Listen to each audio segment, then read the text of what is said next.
don't know that they need my help until after they're getting in trouble.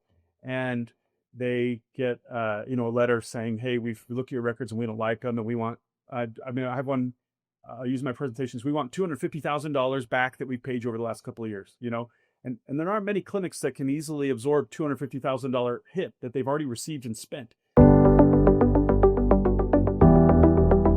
Welcome to the Fountain of Vitality podcast. I'm your host, LaMont Leavitt. In a world overflowing with noise, confusion, and distraction, we're here to cut through the clutter and explore bold, unique paths to a longer, healthier, and more vibrant life. Through candid conversations with business leaders, wellness experts, industry pioneers, and innovators, we'll uncover insights to help you discover your own personalized, unique approach to thriving. Tune in, trust the compass of wisdom within, and find your fountain of vitality. Hello, this is LaMont Leavitt, the host of the Fountain of Vitality podcast.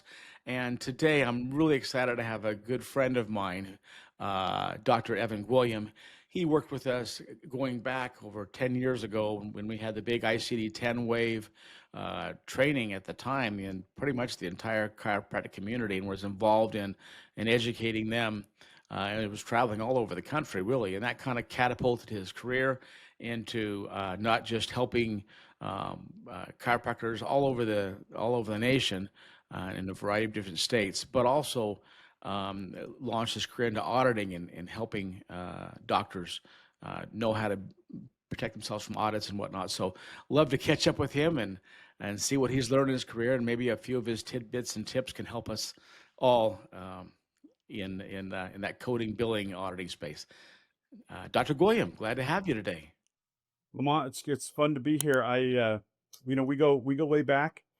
Here's a quick background for our audience. I'm a chiropractic physician, but I got involved with a company called ChiroCode that Lamont was the CEO of.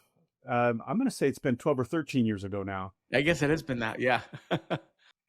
I love chiropractic and I love the profession, but it turns out I'm an educator and I love to teach. And so what happened was I became a certified professional coder and a certified professional medical auditor and a whole bunch of other things, certified in compliance and some other things. And I began to do more consulting work, and it really started and launched with us with ICD-10. We basically wrote an ICD-10 book specific to my specialty. And there was a point where I was traveling a couple times. I'd go out and I did 3 seminars in a week. Like on Tuesday, I'd be in one city, and then in Thursday, a different city. I remember. And another city, and doing these. And I had the 6-hour seminar, and we were all over the place, and we were teaching clinicians how to get ready for that huge transition to these new codes. And that really was that was the beginning of my celebrity status, so to speak. As limited as that is. But I've transitioned on to a lot of consulting work where I get to work with attorneys. I get to teach seminars, which is really my passion. That's what I love doing. And my relationship with Find a Code has continued because it's one of the resources that I've used as I've done this work in these different spaces. And I've come across some interesting experiences with different providers and the challenges they faced. And my goal really is to teach them how to streamline and systematize things and give them ways they can get things done in a way that doesn't turn them into burning out with all the administrative junk. Something that you and I have always done, Lamont, is trying to figure out how to get doctors, make their lives easier and give them the tools they need to get their jobs done without taking them away from their patients. Yeah. So that's sort of been where I've been trying to find my niche in this industry. Awesome. Yeah. Can you share with us maybe a story or two? Love to hear. I remember back some of the crazy audit things that you had to deal with, and how we kind of strengthened Find a Code for you. And tell me some of the horror stories and maybe some good ones too. Yeah, I mean, I'm thinking this was a long time ago, and this was a chiropractic physician who was, I'm going to just say he was ill-informed. He was poorly educated, specifically about code. And this story, unfortunately, includes jail time, right? So this doctor had a license in a state in the Midwest, and he got word about these oil fields, right? The fracking oil fields. This was over a decade ago now, but so he decided for his chiropractic practice, he would leave and go practice in this other state. And there was these camps set up, and there were all these really tough oil workers, and these people would be putting in these 15-hour days, and they're working out in the fields, and they come back to this camp they had built for them. And these guys are making money hand over fist. They have terrific health insurance coverage, because they just have all this money. Yeah. And so this doctor was traveling to this other state. He would go and live in the camp with the workers, right? And he would be Wow. just going constantly all day long, just like them. They're working these 15-hour days. He was working 15-hour days, seeing patients all day long who were getting beat up, physically demanding work, but incredible insurance coverage. And so he was trying to leverage that, right? And basically Sure. what he did was, one of the problems he had was he had all these patients who needed to do rehabilitative exercises. And the most common code for this is 97110, if you want to get into the nitty gritty with the codes. And he was seeing 4 or 5 of these workers at a time, like in a room. And he'd be like, you need to do this stretch. You got to do this one. Let's work on that. And he's seen all these people helping him, doing a great, as far as he was concerned, he's helping all these people. And so he's billing for all these services. And the way those codes work is they have to be one-on-one. You can't bill for being with 5 people at once. And so what they did was they've been said, hey, we're looking at all the things you billed us for. And since these codes require you to spend 15 minutes with a patient one-on-one, but you were with 5, it looks like you spent 27 hours a day taking care of patients. 27 hours was their math on this. And this is all based on what the codes say. So I was brought in to try to help defend this poor guy. And again, his biggest mistake was he just didn't know what the rules were and he wasn't following them. So I was given copies of the complaints against him and the records. And I would go in, and the way I used things like find a code was, let's take the code themselves. Let's do some searching, find articles, find official definitions, guidelines. And I'd use those in my reports. In this case, I ended up actually testifying. He had to go in front of an administrative law judge in his home state. They were going to take away his license for insurance fraud, for committing fraud. And so, I mean, the way that the tools all came together for me was I went in to find the code, and I would find these CPT different articles that pertain to the codes that they're challenging, and I would provide quotes from these references that I didn't have to go and dig through books in my shelves.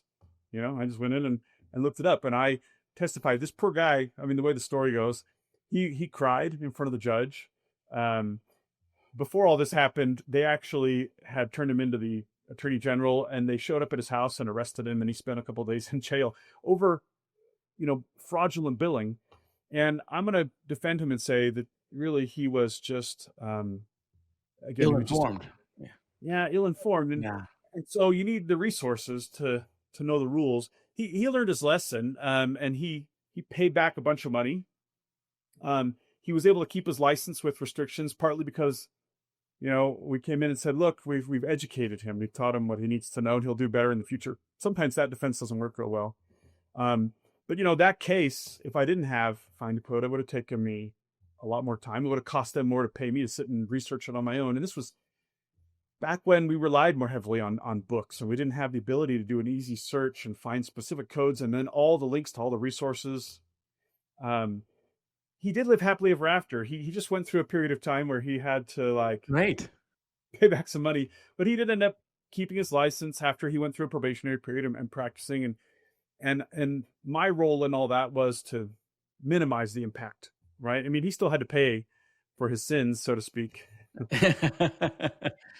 But it was minimized by what I was able to provide as a consultant who had the access to tools like Yeah. Find the Code.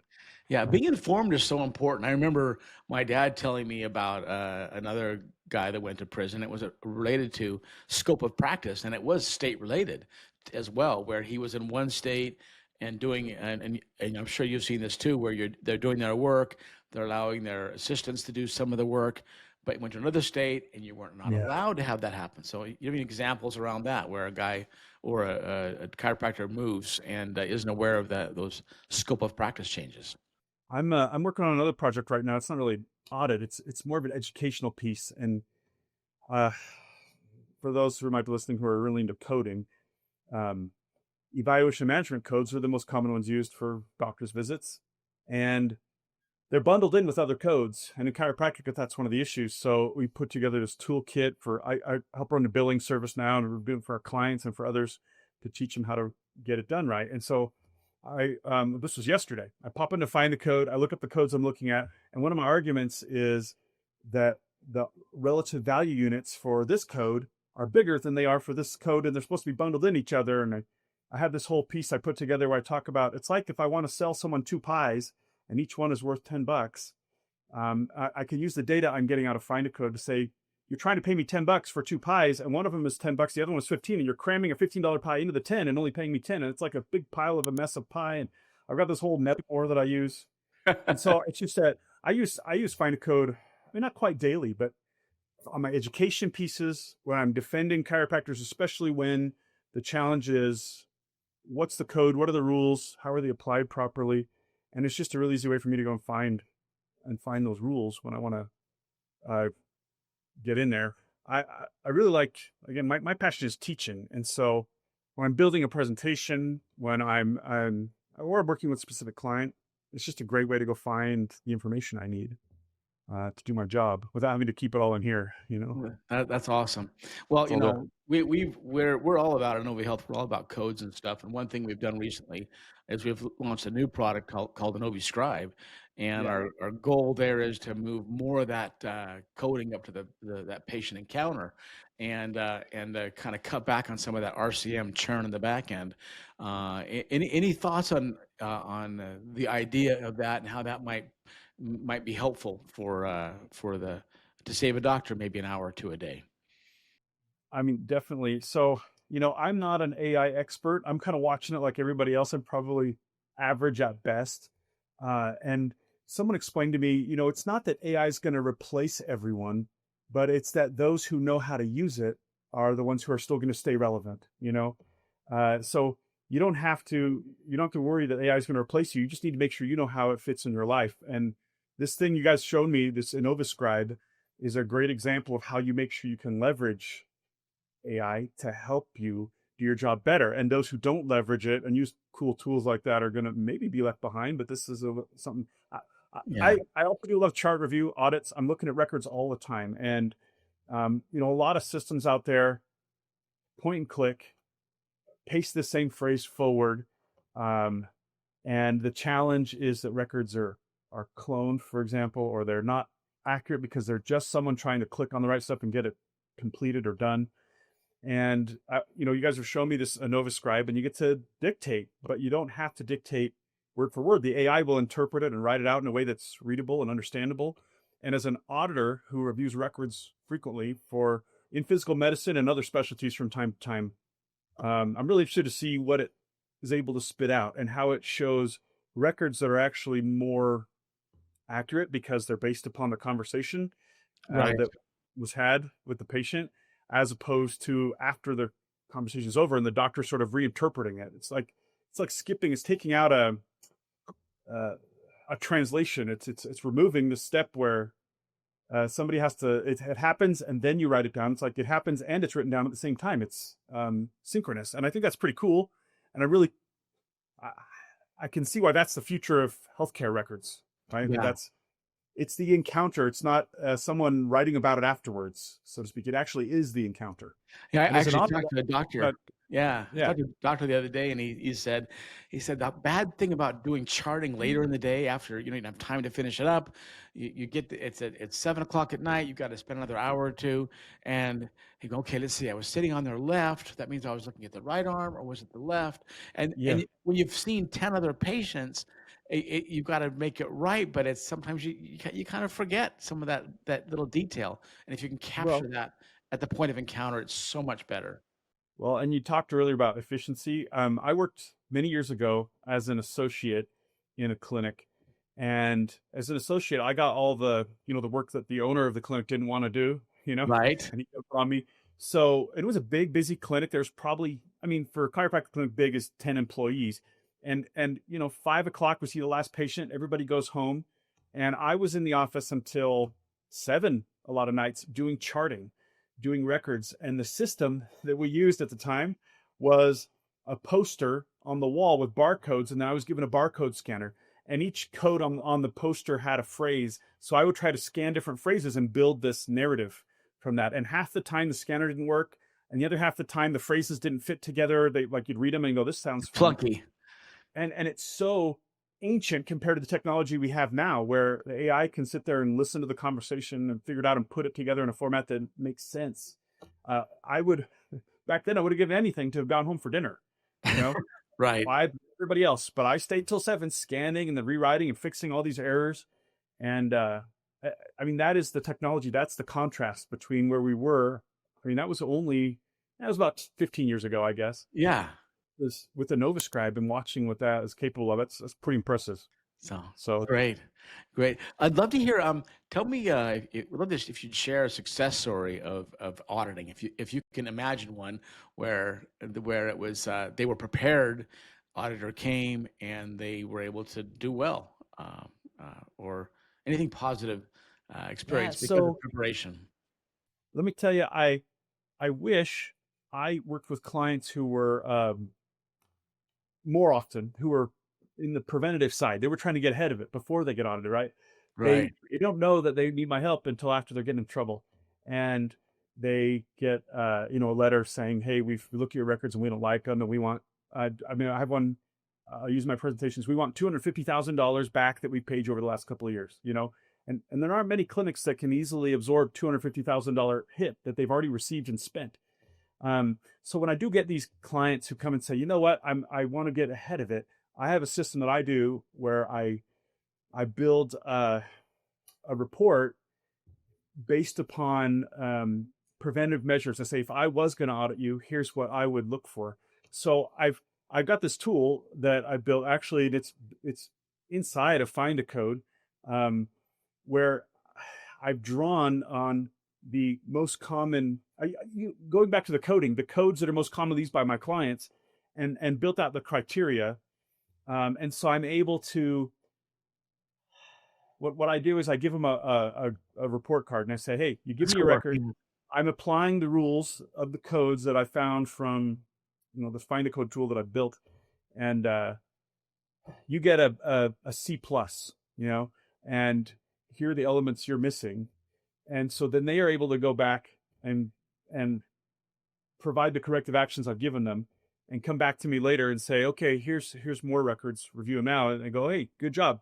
3 months ago, you got a C+ on these new records. I'm giving you a B+ because you met the criteria I built in there from these tools devised from Find a Code, from my day-to-day work in audits. And so I don't have a specific example, but the idea is these clinicians are getting better. They go from a B+ to a B+. I don't give out A's very often. As a teacher, I'm tough. You're one of those. I give out A-. Yeah, I give out A-. So, and again, I relied very heavily on what I'm able to pull out of Find a Code to provide the corrective actions to them. And then these guys, hopefully these providers are the ones who, when they get audited, not if, but when, they've done this due diligence and they're pretty confident somebody like me is able to give them an A-, then odds are they'll sail through, an audit from Rock or some other payer. Yeah. One thing I've noticed is some doctors are really from what they treat, they actually do more harder stuff all the time, and it's outside of what the industry is doing or the profession, and so they kind of get a target on their back of being audited because they're out there in that other. How do you educate those people to make sure that they know that they need to? It's so important that they prepare themselves because they're outside that bell curve, So I have this metaphor I like to use when I'm teaching, and it's going through a midlife crisis, buying a sweet little red convertible, right? And then driving through a school zone. And when you hit the school zone, they got the flashing yellow lights and the speed limit is 20, and it's normally 30 or something, but it's 20 when the kids are walking to school. So um, you have to know what the speed limit is. You have to know it's 20. And if you're driving in a red convertible, you stand out. And if you want to go 35 miles an hour in a 20, you're going to get pulled over. That's where your risk is. And like you're saying, those are the outliers, right? The ones who are driving 20 are okay. In fact, I would argue you could probably do 22, 23 miles an hour and they might go, okay, that's all right. Or if you're driving 15 miles an hour, that's all fine because it's close to 20. Yeah. And what a provider needs to recognize is, am I in such a hurry that I want to go 45 miles an hour? Meaning, am I going to try all this stuff that I don't really understand? Like my poor doctor that was billing for one-on-one services, and he was billing it with a group, and he was accused of seeing patients for more hours than exist in a day. He was driving 50 miles an hour. He was an outlier, and they saw him and they go, wow, you're doing way more than anyone else. It's almost, in fact, it's impossible if you know what the code rules are. And so he was out of compliance. So the cop is watching him and he sees this red car whiz by. He's going to get pulled over. And so the risks that providers have of being chosen is if they don't know what the rules are, they don't know the speed limit, and they choose to go outside those parameters, you got to know what those rules are. And if you're willing to go 25 and accept that level of risk, that's your call. But my job as an auditor and a compliance guy is, here's the speed limit, it's 20. And now you know what it is. If you're doing that, I'm telling you what you're doing is going to make you look like you're doing 30. And that poor guy again that was treating all the oil workers, he was doing 50. I mean, there was no way he wasn't going to get pulled over, and he ended up paying back hundreds of thousands of dollars. But again, he did recover eventually. But those kinds of mistakes can be avoided. You just got to learn the rules and access the right resources. So don't be an outlier. And if you're an outlier, know why you're an outlier and what rules you need to meet. Yeah, great advice. Great advice. So where do you see Dr. Gwilliam in the next 2 to 10 years? Where do you see healthcare going, and what do you hope to see in the future? Back when I was using the barcode scanner to try to build chart notes, I would not have foreseen a NovaScribe, right? And the ambient listening. As far as the future of healthcare, healthcare's in a weird place these days in terms of reimbursement. And I think we're going to see consolidation. I think we're going to see the little guys try to join groups. And what's good about that is they may have access to bigger resources in terms of technology. A lot of my clients are solo providers. They're the little guys. They're working on their own. They don't have huge staff to handle all their compliance needs and manage the coding and things like AI, helping them and assisting with coding. I can see how we can leverage those tools. But again, I don't want healthcare providers to feel like their expertise is going to lose its value because AI will replace it. I think that they just have to learn how to use it. And again, those who know how to use the technology are the ones who are going to continue to thrive and move on. And those who are intimidated by it or scared of it are the ones who may get pushed out. But I don't think it's going to replace everyone. I think it's just going to be, how do you work with it? And that's what we have to, what I foresee, and that's what I would advise other providers, especially like new providers getting out there in healthcare, is figuring out how are we going to be able to leverage technology to do our jobs even better than we have before. We can't really anticipate what the changes are going to be because I was scanning barcodes on the wall 10 years ago, 15 years ago. So I think it's consolidation and figuring out how to work with technology. That's what I think is going to happen. All right. Great thoughts. Dr. Gwilliam, thanks again for your time today. It was awesome catching up with you, and we'll stay connected. And good luck in your career and ongoing support to the healthcare profession. Thanks a lot. Pleasure to be here. Thank you for tuning in to the Fountain of Vitality podcast. Head to fountainofvitality.com for more episodes, insights, and resources. Remember, your health is yours to own. Take charge, focus on what you can control, and keep exploring what works for you. Always be your best self, lift others, and trust the compass of wisdom. Until next time, stay vibrant and take care.